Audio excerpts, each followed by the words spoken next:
على راديو مدني 1 2 3 4.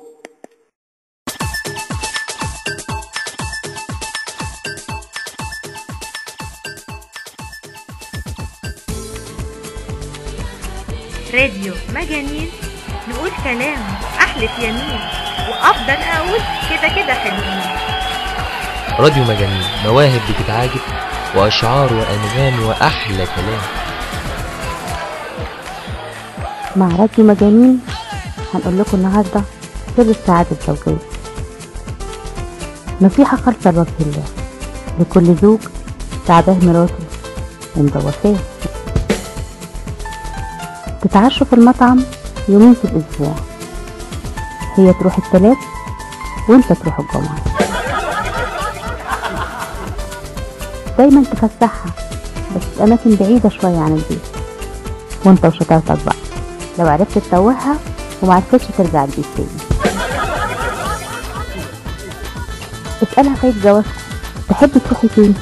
اذا قالت لك نفسي اروح مكان ما رحتوش من زمان، خدها من ايدها ووديها على المطبخ. دايما تمشي ايدك في ايدها، اوعى ايدها تفلت من ايدك، والا هتدخل على اقرب محل وتفسف لك المرتب يا جميل.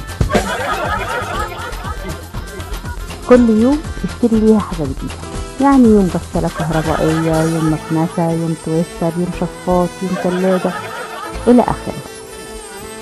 هتيجي تقولك البيت اتملى اجهزه مش لاقيه مكان اقعد فيه، هاتلها كرسي كهربائي وريح دماغك. علشان تجددوا الاشواق كل واحد ينام في اوضه، انت اوضتك خليها في القاهره وهي اوضتها في اسكندريه. لو جت بنت تشتكي ان العربيه مش راضيه تدور علشان الكربوراتير مليان ميه، طبعا هتسالها هي فين العربيه، هتقولك في النافوره اللي في ميدان العباسيه، السرايا الصفرا يعني. لو جت يوم تقولك انا هعمل رجيم موز او جوز هند او اوعى توافق، لانها مش هتخس ولا كيلو، بس هتلاقيها دايره تتنطط لك في الشقه، تشعبط في النجف وتتنطط على الحيطان.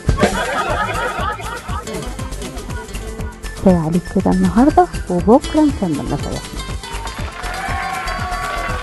راديو مجانين، مواهب بتتعاجب واشعار وانغام واحلى كلام. احلف يمين، وافضل اقول كده كده حلوين.